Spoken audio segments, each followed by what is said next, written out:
Right now, we're able to buy and sell stocks, at least it looks like it works.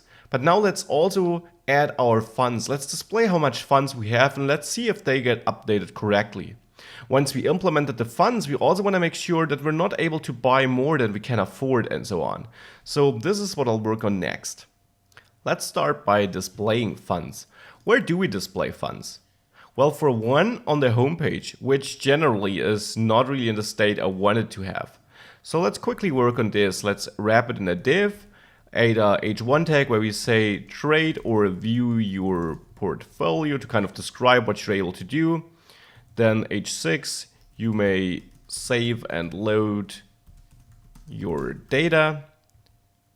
And also h6, click on and day, which doesn't work yet, but we'll soon add it to begin a new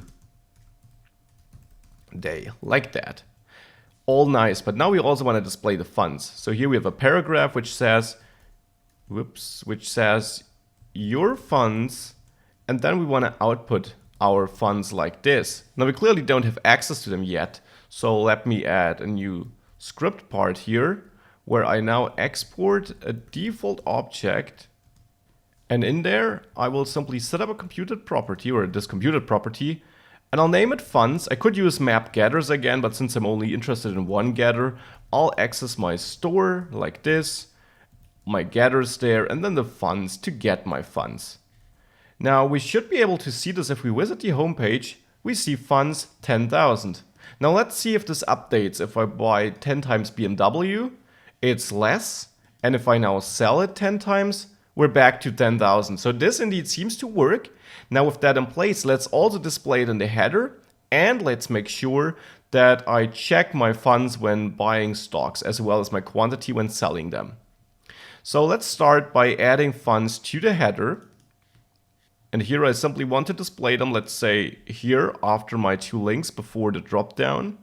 So here I'll add this strong element where I say funds equals funds with string interpolation, and I'll add some classes here to position this rightly. This shall be navbar text, navbar right. With that in place, it will not work, of course, because what I need to do is I need to add my script down there, export my object, and now load the funds there too. Now I could use map getters for this, but since I'm interested in the funds only, I can also say computed, as we learned it before, funds, and then simply here return this store getters funds like this. Now let's see if this worked.